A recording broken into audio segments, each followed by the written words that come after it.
Souvent moquée, parfois jalousée, toujours observée, secrètement admirée, devenir Miss n'a rien de commun ni de simple. Pourquoi sont-elles toujours plus nombreuses à se présenter à ce concours de beauté qui fourmille? Comment ce concours de beauté est-il organisé et quels en sont les critères de participation? Vous trouverez des éléments de réponse dans un reportage que vous proposera la rédaction de Parole des femmes. Élue Miss Zaïre en 1972 et Miss Élégance au concours Miss Monde dans la même année, Honorine Ombaï Mukuta a dignement représenté son pays dans ce concours de beauté au niveau mondial. Miss un jour, Miss toujours, cette consécration lui a permis d'avoir plus de connaissances et développer son bagage intellectuel. Elle nous en parlera dans la rubrique rencontre. Et pour terminer, nous respecterons notre tradition en ouvrant comme à l'accoutumée le portail de l'actualité de la condition des femmes dans le monde.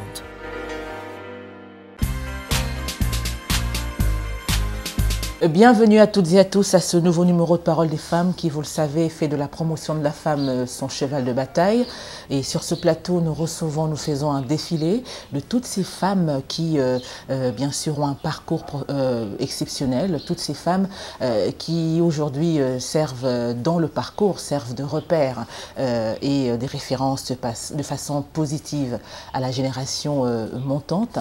Aujourd'hui, nous recevrons pour vous une femme exceptionnelle avec elle nous parlerons beauté, consécration, mais aussi particularité. Et cette femme que nous recevrons aujourd'hui est une femme qui a marqué son temps. Je vous laisse donc la découvrir. Miss Zaire.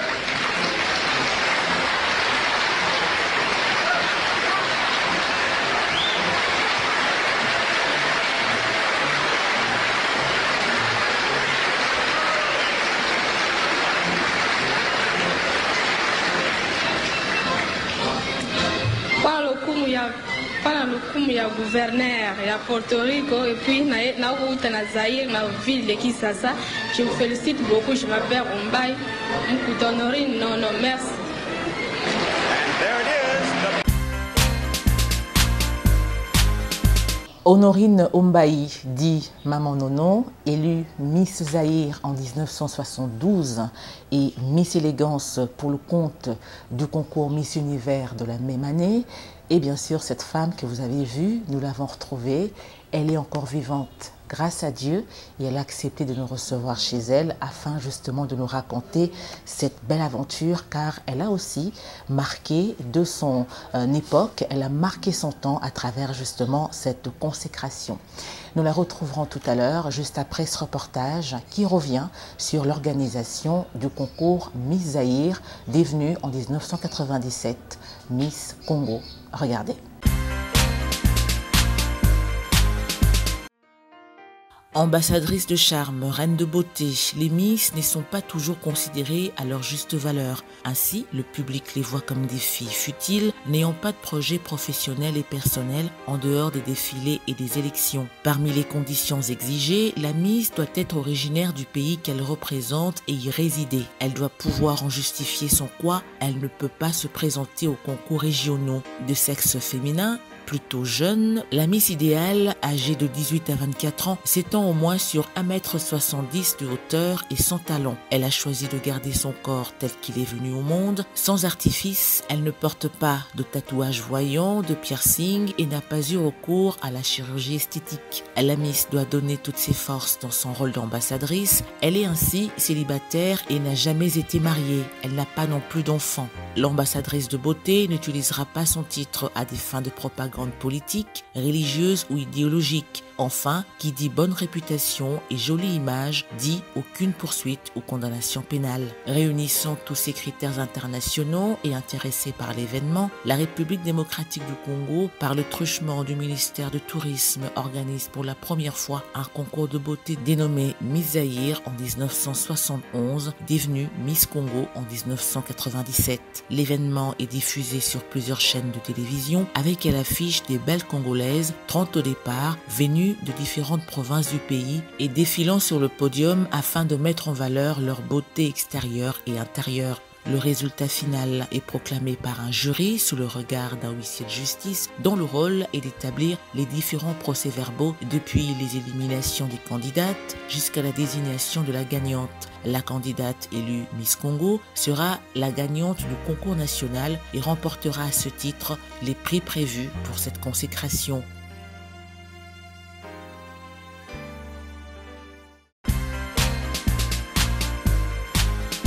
Merci à vous de nous rejoindre dans la deuxième partie de ce Parole des femmes consacrée, vous le savez, à la rubrique rencontre qui met en exergue une ou plusieurs invités. Et comme nous l'avions annoncé, nous avons sur ce plateau une femme extraordinaire, une femme merveilleuse qui a regardé sa beauté.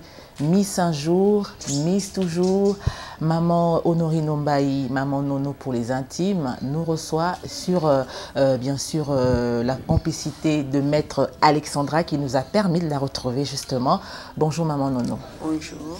Rappelons que cette émission, signalons que l'émission passera en lingala, le lingala qui est bien sûr l'une de langues les plus agréables et merveilleuses d'Afrique pour une très très large compréhension. Maman Nono Boni. Malamu.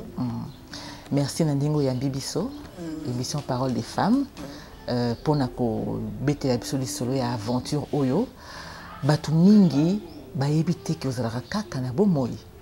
Image na yo est circulée dans les réseaux sociaux, yango elongo na maître Alexandra Moulé Katoluki, peut te retrouver yo. En tout cas maman Nono, na moni ozalaka kitoko hein. Nazalaka kitoko po moni ki bembanyo kapi esila somote kitoko wana ifo ezalaka kaka comme naza ko entretenir très bien il faut ezalaka marqué au pesi da bana mais yo moko pe il faut ezalaka kitoko. Donc moi si on a to moni otozomona siko eza yo. Oui exactement. Yo moko talaki atala mikanda na ngai kombo na ngai toujours Ombaï Mukuta Honorine non. Ba image wana pe yo ki ndenge naza ko se présenter toujours kana kobo wana ezangai. Et wana ezaki na Miss Monde hein? Oui, wana ezaki na élection Miss Monde. O ba fille nyonso baza ko kende ba ozate bazongi ba ke bazute bazongi le ngana ke président Ndingai à l'époque na ke pe na porter coupe wana. Ay ko zonga na ngona kisasa pesa ki catastrophe na kisasa. Tokolobelango sima. Naningi mama Nono tozonga nanu mwa mukie bolenge na yo elekaki ndenge nini ntango ozalaki jeune fille ozalaki na environnement nini babotino bazalaki banani okolaki ndenge nini olingaki okoma nani rêve na yo ezalaki nini ya bo jeune fille. Merci mingi mpona motuna yo ngai nabotami nano na yolo ngai aza mwana yolo papa na ngai aza grand commerçant na baolela. Mitra et Congo, c'est mon père. Il fit mon père. Rêve nangai, dengo zoloba. Pour nangai, na monaki qu'il fallait na ça nanga médecine. Na continuer classe nangati na médecine. Jour moko, na va nandako comme papa nanga azaki camarade ya maître Toro. Aye nandako atali ataliga kanyiba sola papa bengala yebaki ide na yete sima mukolo muso ayesu aye kuluka papa mais papa azalaki te basola bakambala bango privé ba commerçant là aye kutuna nga mademoiselle bonjour ngabi bonjour alobi tout ça a besoin à Miss Young moko pour ça la élection Miss Young. Miss Young, Miss jeune. Miss jeune. Est-ce que vous avez ils ont encore demandé que tout le monde comme Nazaki peut éveiller, très éveillé. Na mandi ko tout na question. Papa est-ce que Zaka mukolomoko abie uzalaka mukolomoko? Soko sali yango za Miss jeune. Mais OK na Japon ko sala nga. Est-ce que papa nanga za matata boui akondima? Bien. Donc on fait que papa. Bon. Na ekufanda. Soki na lobi ke na sala ki entraînement wa na kosi pour na sala quitter pour je n'étais pas prête on va quitter ya ko sala élection et baki na ngate ke élection Miss Zaire na ko sala pour âge langa peso permettre de sala élection wana te allez na iko zonga na ndaku ti ba ko ba to élection Miss Zaire ba osala ba entraînement na bango sikoyo ezalaki ke mokolo wana oyo tokokende kosala bakokende kosala élection ya Miss Zaïre nga nalaki mama comme grande sœur na nga autaki na Belgique azalaki kovanda mpe na Belgique ene na biso lera ye ngai mpe sikoyo nayebisi mama nga alobi en tout cas mama papa azalaki na voyage alobi na nga nalobi na ye mama en tout cas grande sœur alobi nakende kotala bana nalala na bana ndako nakosi mama nake j'étais parti seul nazalaki ngai moko nake na ngai nake osala liboso nake na classe na longo aleki kuna le naleki kuna naleki kuna na idée ke naosala Miss Jeune pas Miss Zaïre nazalaki leki ya bango nyonso na se namoni bamikonzi baye na ditoyi bayekobisanga babi Miss moko ya mboka oyo il fallait candidat moko il fallait asala Miss Zaïre mais aye te ya province moko aye te est-ce que tu sauras faire okoka kosala Miss yo osali entraînement te est-ce que yo kosala Miss Zaïre kabi wani comme problème to bamonaki ba critère bamoni taille na yo taille na ngai ndenge ezalaki donc corpulence na ngai makolo na ngai ndenge nazalaki abi est-ce que okoka ngai est-ce que nga lazala nga na ba 18 ans te est-ce que habité tokosalaka on peut toujours changer pour ton match au moins âge pour déjà ba critères ya ba forme na ya nzoto ezopesa na ki peut lancer sikoyo mbala moko ale à côté de l'élection Miss Zaïre na sali premier tour wana mona ki baninga nyonso bazalaki mayaki na ba famille na bango mais ngai nazalaki toujours ngai moko comme na ndako bayebaki te nakosaki nazalaki toujours ngai moko lere nasali sikoyo premier tour public nayoki bakrie mpenza nazalaki tour ya liboso kana leki ezalaki vraiment catastrophe bato bazobeta maboko bato bazobeta mindele na baautorité bami 9 wana ka 9 ngabi oyo ekomi likambo nini ozalaki numéro 9 na ekozonga tosali so tour mosusu soki ka ekomi tour na nga moyen te public mpenza batelemi likolo kobwaka bapapier babika 9 mwana yo ozoyoka ndenge nini bon tellement ke nazalaki nanga mpe mwana moke nazomona nyonso kaka ezokendeka normal naaki na idée te ke ngai moto nakobima Miss ambiance moko ye makasi mama na ngai na tv kuna avandaki na tv aye komona na tv image abi est-ce que wana nono te abengi grand frère na ngai mais namoni nono te eza nono bango nyonso bakamwa abi te nono ake kotala bana ya grande sœur na ye est-ce que ye oyo te babi ye eza ye abi mwana mpenza bokalamushi ayi kona bokalamushi sana sikoyo naye kosala namoni mama azwi voiture mbango na grand frère na nga azwi mutuka na voiture ya papa ale balandi nga mbango ozalaki mpe yo moko fai quand même basoutenir yo mama ningi atia aloba na nga moke nayaki na kati ya salle ngabi te tikaka na se toza devant une fête moya kosala autrement eza te ngabi mais namoni yo mwana nga ozobima soki obimi public mpenza ezolingaki lere wana bakamati présent tie Renault 12 ya sika na chasse nango ya Miss oyo akobima babillet d'avion Kinshasa Bruxelles ebele batiango wana sikoyo naye kovanda naye kosala dene namoni Miss moko oyo nazotanga ye lelo ancienne Miss moko ya kala aye pembeni na ngai abeti na kati ya salle kuna bapermettre puisque ye mpe azalaki Miss bato azokota te apusi rido ayebisi nga alobi wele numéro 9 ngabi c'est moi alobi en tout cas félicitations na comprendre te félicitations nga opesa nga ya nini na bomwana nyonso mpe ozocomprendre te na ocomprendre ka te naye komona so moto mosu ayesu so félicitations bafélicitation mpe eleki mingi naye kovanda ekomi sikoyo baprogramme biso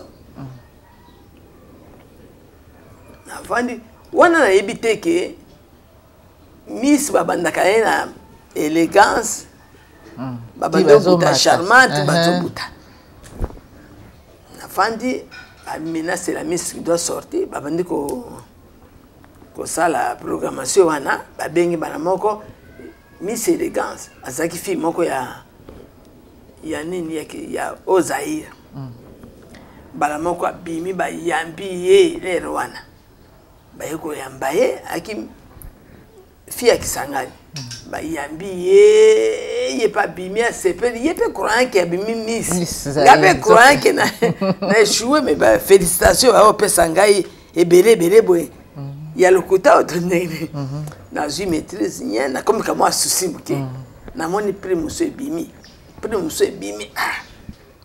na moni ka ba journaliste ba yeba ebimi na c'est la Miss Zaïre qui doit sortir public nyos botelema c'est la Miss qui doit sortir oui comme sombre Miss yango sikoyo ndani kama courage yeli ngaba ba félicitations bazo pesa wa ngaba ça peut être moi bala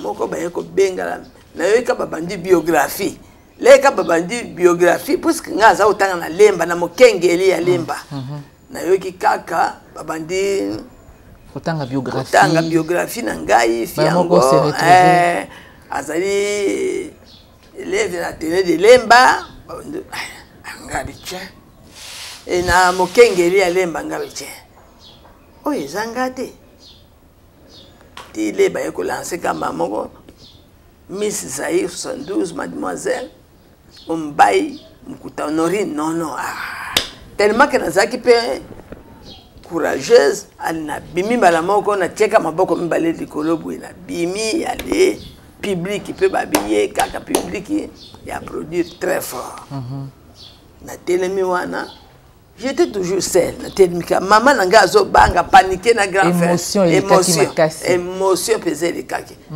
puisque tout ça l'élection président Zayaki wa président Mobutu et puis ba gouverneur ba nyos ba Zayaki ba ministre na eko bima wana na telemi bala moko babengisi mama nanga babia leka na kati batuningo zana nani ngabite mama azali grand frère bazali babengi mama leki na kati elle babeteli mama maboko le babeteli mama maboko bakamati contact bapesi ngai ngape na zui contact voiture wana la pesi grand frère babiloko nyoso babimisa ki bapesa comme cadeau wana na lekisi yango à côté et pas grand frère azalaki na mama na ngai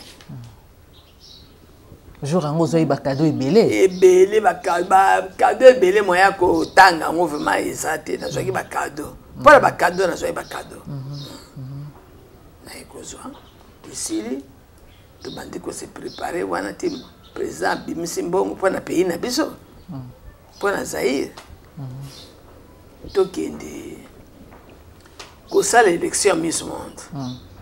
Ok. Siko, entre le temps où Bimaki Miss Zaïre na okende pour la Miss Monde, et ça qui a à peu près combien de temps? Et ça qui a à peu près 2 mois. Toko bongisa, biloko nini tokolata kuna, nakolata kuna, na élection Miss Monde, na obongisa biloko, ba papier nanga pe fonyo so ekoka. Allez. Mais entre temps, pour ça qui va tourner en tant que Miss Zaïre. A tourner pe na beti pour 2 mois pe zamingi. Oui. Pour na zoaki billet moko ya Kinshasa Bruxelles. Na zui billet mususu ya Afrique du Sud Kinshasa. Kinshasa. Na sali mamba tour wana muke na sali ka 2 semaines na zongi 2 semaines. Wana vie na échangeaki. Vous avez le quoi jeune fille ou azalaki à l'époque té vie na échangeaki. Absolument. Absolument. Comment il peut moi le lend? Le lend peut-être la autres absolument. Être la plus jolie fille d'Isaïe, c'est pas facile Si vous baninga na oya kala. Réaction de Baron Zaïni. Ba musu comme ko banga ko poussa nta pemena nka ba musu bazoya pemena ngai. Okoma ki penza populaire na commune Kolo président Mobutu apesi na kene gouvernement inter. Oui comme au Pullman lelo. Pullman lelo. Na kene gouvernement ka kuna papa comme nani na Monica ngabe ate fona fanta kana ndako menace. Je partais souvent. Vous avez un mineur hein? Oui, vous avez qu'un mineur. fallait que les parents va continuer à surveiller. Mais si vous avez le but que tant au salaire qui élection, papa a quitté. Chef de la famille a quitté, a un voyage. Tant à zongi. Tant à zongi, ça a un problème. Et donc qui causé divorce à papa na maman. Vraiment ça a un problème à casser. Papa ça a impossible à tomboki. Ponga kutuna ki les États-Unis pour la salle élection on a Miss Monde ça a un problème. Papa boy penza à tomboki. Abi oko kende tenga ah papa. Ngana sina signé na livre d'or. Il faut na kende kaka. Bako yo kanga bité il faut oko kende te soko kepe ko zo ate. Ngabite papa yo zanza belanga ete. Na eko kende kanga. Eko sala makelele moko papa na mama ezali. Mama lobi nga yeba kite ya la kinga lobi aki otala bana aki ko surveiller bana grande scène. Et nena biso chabu marele na otipe kokofa. Oh babika mama lobi nga na yebite. Nazaki obligé il faut voyager. Mais finalement Azaki obligé pas à kondima. Comment qui likambo ya mboka? Il reste sur un niveau na binoté. Oui, babengisi yeba mikomba. Babengisa ki ya niveau président et bisi bien en tout cas moi na sala autrement zate il faut kindi kaka. Ce que salibo en tout cas ce que pays na biso na mutake de ko représenter. En tout cas ce que salibo donc moi zate. Moi zate. Ba yebisi ba faire comprendre malembe moi ezali kamamboka. Oui. Ezali kamboka, ezali kamomona te il faut kende ka ko sala. Oyebi coupe nini ata soki tozwi kuna ekosa bongo nini okota na kata pena biso. Tika mona kende pesa chance ba fille nyoso ba kende ke bazwa kango te. Nde okena kende ki wana. Ba démarche sili. Ba démarche sili. Okendaki yo moko tozaki accompagné na agent moko ya awa pona kolandela yo tozaki na mwana mukie okendaka yo moko to ndenge. En tout cas na bukala musho ngala zalaki na ngo 13 vie balate kanga couronne nanga misi na écharpe na yo na écharpe nanga wana déjà kuna bazako zelanga na Bruxelles dena komika na kitika na vieux boy mbala moko ale bazui en charge baye kozwanga charge mituke yesu ki 4 boba meminga ti la métropole et c'est cause qui loger na komi kuna tokutana ba Miss Turquie ba Miss française ba nani ba Belgique paye biso te okutana wana le tozwi avion toke États-Unis toke kutana sikona ba bilombe aux États-Unis ozaki kobanga toujours le kona zeka mutu moko pe mwana moko très éveillé en tout cas na kota eka na rythme bon kana mais to salaka to bumanga kaka mais et permettait qu'il y ait quand même ya ko sala ba connaissance hein okutana na ba mususu ya ba culture mususu pe oui net Claudine Casero na yoki babi ya kofi ani azaye camarade na kam nene Miss française to mesala ki na ye to mesala ki na tozoza na chambre moko siko tant beaucoup na États-Unis vous avez qui 85 Miss à travers le monde pour la Miss Monde wana vous avez ça la répétition ndenge nini za ko leka ndenge nini to zo kitanga comme nga par exemple na fanda ki soki na 19e étage. Il y a métropole. T'es aux États-Unis. Ah, aux États-Unis. On a comme déjà aux États-Unis. Tu comme à New York, tu es Washington, tu tamboli moi, bamboki belé. Tu es comme na, tu sais qui élection. Il était prévu que l'élection ça la na Miami Beach, mais tu es comme ça on a Porto Rico. Tu comme wana, tu comme qui 85 filles. Pays na pays zaki wana ya somo ba noir américain de bazaki penza quand on est aux hommes on a ba image boye baza ko défiler na ba chapeau et ndenge na ndenge donc tenue traditionnelle ya mboka na mboka comme il est présent biso wana Mobutu apesa nga bida na défiler na rafia et puis na et pasoli moko na simba ki na maboko pala paso na kubuka koleka pona olongola bakal mais namoni vraiment ozali na courage makasi hein ozalaki kobanga te bamindele liboso na yo oza na poto complexe wana ezalaki te ata mokolo moko te kana nazalaki nango te ti sikoyo nazalaka mpe moto akobanga te elobelaka ngai eloko te ke o mwasi ekelambwe jamais po tokutana na basi ya ndenge na ndenge bafille ya ndenge na ndenge sur 85 pays wana il faut balongolaka 5 pays ezalaki likambo 80 échoué 5 pays kade bakozwa o bahonoraki mpe mboka na bango élection si esalami kuna na kati ya élection esalamaki wana ambassadeur na biso bazalaki baye kotala Zaïre baye komeka soki aokoka soki ndenge nini bakokaka te cette fois-ci en tout cas totala na soki mpe ndenge sikoyo yo moko mama nono yo moko ozali komilobela nini est-ce que ozalaki confiante ke okozwa to olobaki bon naye kaka bon nabayeka naye kaka en tout cas nabayeka liboso nabayeka naye kaka mais le na bandi défilé mokolo jour J na bandi défilé wana ndenge liboso tango leki na leki lisusu ka loko ezalaki ana zai ba en tout cas wa bamindele wana okomi koloba nakomi koloba awa lisusu nakoswa kaka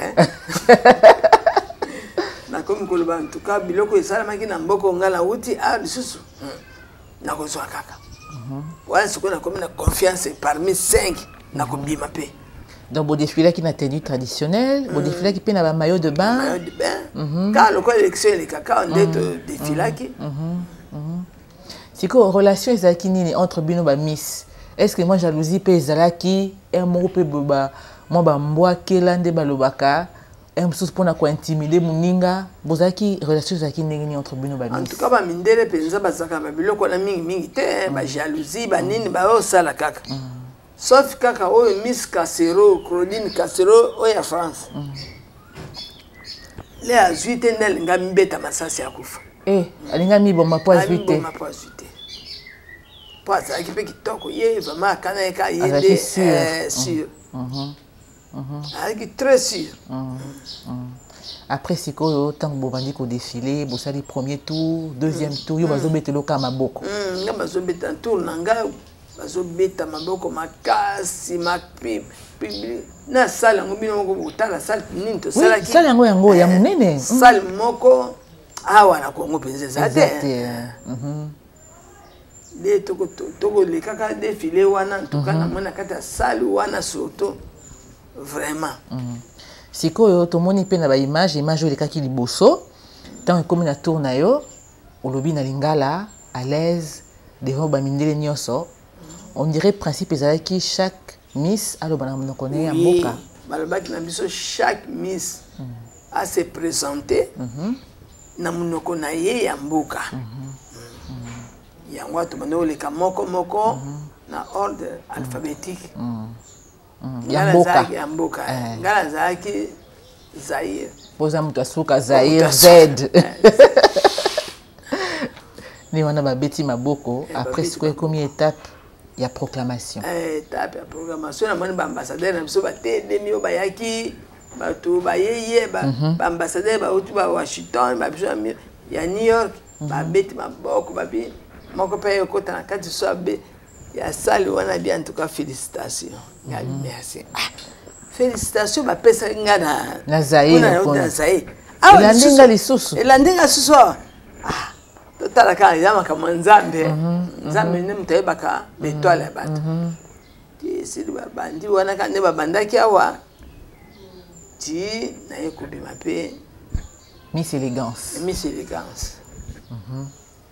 batelefone Zaïre babi miso akendeki tour oyo aye na coupe mpo bapesa biso bacoupe ya minene non ezalaki en or oui ezalaki en or ti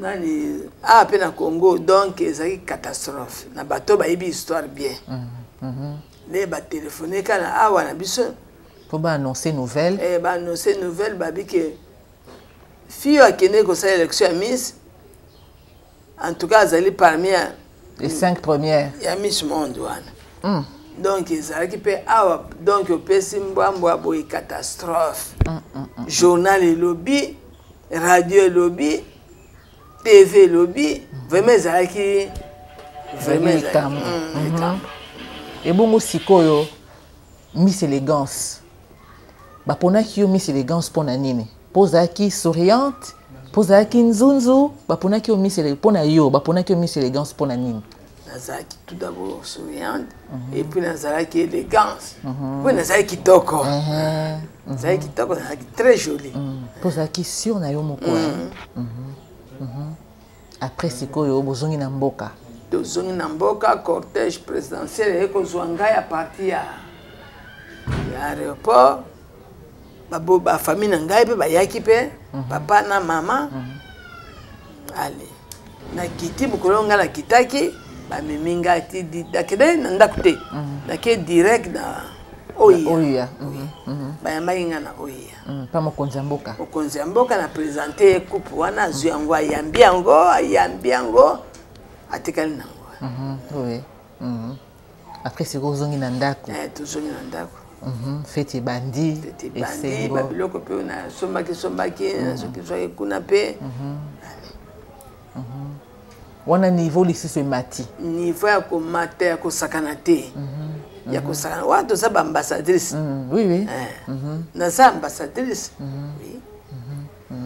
justement oza ambassadrice yango wana mpe toyambi yo lelo parce que opesi mboka lokumu tina niveau ya ba Miss Monde wana ezaki jeté ezaki facile te sikoyo ntango ozwi coupe wana consécration wana opesi Mobutu coupe normal il faut atikala nango parce que eza mpona mboka osalaki su nini après okomaki kosala baactivité nini obalaki osalaki nini après bon lere nga nazwi coupe wana tiki nazongaki su na kotanga ozongi kotanga me okombaki ezalaki ndenge nini wana ezale ozoleka na nzela bato kaka na même école te na changeaki école po ezalaki bana classe na ndenge to modifiaki age wana ekomaki toi tiamanti oui fallaki kochanger école na kochange école mpe naye kozwa fiancé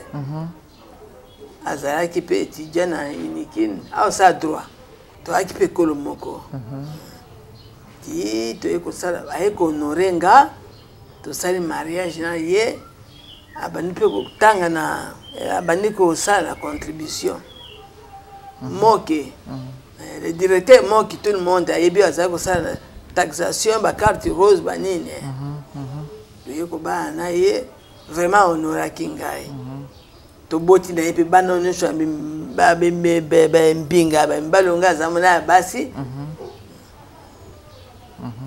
toboti na ye bana me nzambe leleka ngai akokisi 34 ans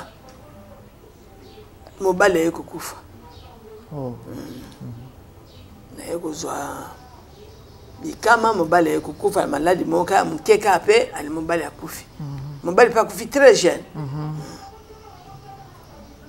natikani nga moko vie ekomaki kamwa ndenge oye mpe amemaki nga na yango ekomaki difficile alors na bana mpe ndenge na mesanisaki bango baécole belge banini ezalaki mwa pasi makambo change naaki oblige ya kovoyage par-ci par-là mpo naluka ndenge nini ya kokolisa bana na ngai wana après obalaki susu te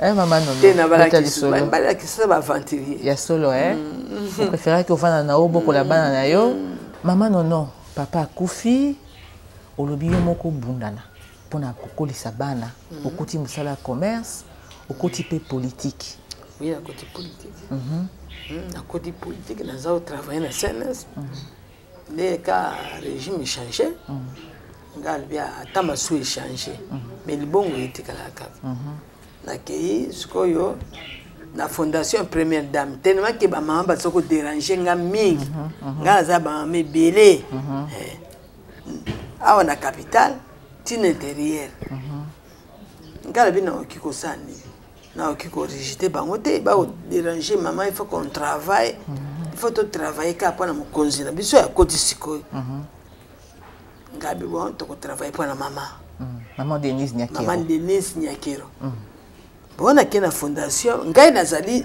adhérer na fondation ya maman Denise Nyakero numéro 1 pas mwana Kati ma Kati mutayamba ngai bi ngape bien maman nono na kepa ma Kati na kiko sadere na bi na ningi na travailler na bino baba mbro moya kubwaka bango esika ezate akuna namuna tam kiloko tu travail mama Kati pa ya minga bien na ça numéro 1 na fondation première dame wana mama Denise Nyakero na kina na lere na fondation première dame kozonga na zonga pe il était question que na bonza mikanda mususu banini pona ba membre na ngai na l'équipe na ça makamusu na ça ba réunion pe bandai ko salama ya ma Denise mbala moko na sali AVC na ko na sali AVC na sali AVC yo ezwaki ngana mungongo koloba idindi na kati munoko tengami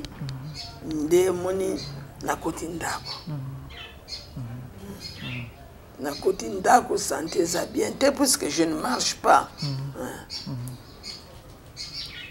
yango na osenga nga za moto oyo pe nga na honoraki mboka lelo nga na honore mboka mais lelo na étape nga na komi nango pe ya pasi il fallait quand même se souvenir mboka a honoré pe yo ba honoré pe ngai est-ce que vous avez raté une association moko ya ba ancienne Miss to bozana moi ONG moko boye ministère ya culture azorabino en charge te et dans le ministère du tourisme le côté mon côté c'est ça le problème mon côté il fallait quand même ayer bakam bato honorer kamboka basaka pe honneur na mboko na makamba ba Miss le côté donc souci na ezali prise en charge notamment prise en charge médicale et puis na ngaki ke ba mikonzi basonga na zonga na kuna na Porto Rico na ke do sala documentaire na ngai kuda pana kolakisa suzu babilenge oyo bazo osala documentaire esika outaki kuna mpona kosala élection ndenge nini elekaki c'est ça mon problème yango nazolinga vraiment nazonga Porto Rico mpona kosala documentaire na ngai et puis bazonga na soins médicaux maintenant moi je ne marche pas naza ba maman bazolela surtout toke kosadere susu awa toza à peu près 4000 personnes na professeur Kisasa na nino bikinga za mutraye bani mingi il faut qu'on travaille ce qu'on est ko vananda tokene kosadere na fondation pa mama Katia ya mbanga mutali boso na fondation première dame mama Denise Nyakero en tout cas maman nono ezaki sengo mingi osolo na yo est-ce que vous avez un message moro c'est vrai au lobby vous avez besoin de prise en charge médicale il peut s'appeler un besoin aux zonga na Porto Rico sika élection salamaki pour ça documentaire bato bazolanda biso nayebi ke bato bako réagir alors maman nono to comme na suka émission siko bato yo baza intéressé bato yo basepeli bakanisi okufa bamonaka o susute bamoni yo baza na esengo comment faire pour na ko contacter yo bon pour na contacter nga c'est facile balekina na canal Manasi journaliste et puis ba communiquer aux anda kunanga ba communiquer et ça nango problème te hein ça problème te ba contacter na yo comme ça yo pesa numéro nanga pour que ça numéro nanga bien sûr OK merci beaucoup maman nono bonne chance bonne santé nzamba kosunga kaka. Mesdames, Messieurs, c'est par ici que nous allons mettre un terme à l'émission de ce jour. Mais avant de nous quitter, voici la rubrique Clin d'œil. Regardez. Voici pour vous l'actualité de la condition des femmes dans le monde. La présidente taïwanaise Tsai Ing-wen n'a pas fini de tenir tête à son homologue chinois Xi Jinping. Dans une interview accordée à CNN, diffusée mercredi 27 octobre 2021 dernier, elle confirme la présence sur le territoire taïwanais d'un petit nombre de soldats américains venus entraîner son armée, provoquant ainsi la colère de Pékin. C'est la première fois qu'un dirigeant taïwanais reconnaît publiquement une telle présence depuis le départ de la dernière garnison américaine en 1979. Tsai Ing-wen affirme que la menace chinoise sur son territoire est chaque jour un peu plus grande et que les tensions s'y sont accrues avec la multiplication des incursions aériennes chinoises à proximité de Taïwan. Elle se bat pour les femmes et le climat, invitée par Alok Sharma, le président de la COP26 à Glasgow en Écosse. Marie-Christina Kolo est venue porter la voix des femmes malgaches en première ligne face au changement climatique du Gender Day organisé le mardi 9 novembre 2021 dernier. Depuis les couloirs de la conférence, elle explique pourquoi, selon elle, la question de l'accès à l'eau reste aujourd'hui encore une question de genre. L'occasion pour la militante malgache de défendre ses projets face à des interlocuteurs du monde entier et de dresser un constat qui résonne comme une sonnette d'alarme. C'est une première pour une femme. La sœur franciscaine Raffaella Petrini est nommée le 4 novembre 2021 dernier à la tête du gouvernorat du Vatican, un poste stratégique traditionnellement occupé par un évêque. Elle devient ainsi la femme la plus haut placée dans le plus petit État du monde. Avec cette nomination, le pape François poursuit sa volonté et son engagement de parvenir à une plus grande égalité des sexes dans l'Église catholique. Raffaella Petrini est une figure importante de l'Église, bien connue à Rome, d'où elle est native. Religieuse franciscaine, titulaire d'un doctorat en sciences sociales et spécialiste en sciences de comportement organisationnel, elle enseigne la sociologie et l'économie à l'université pontificale Saint-Thomas d'Aquin à Rome. Devenue secrétaire générale du gouvernorat, Raffaella Petrini, 52 ans, sera chargée de superviser les opérations administratives, notamment les musées du Vatican, la poste et la police. Et ce sera tout pour l'actualité de la condition des femmes dans le monde.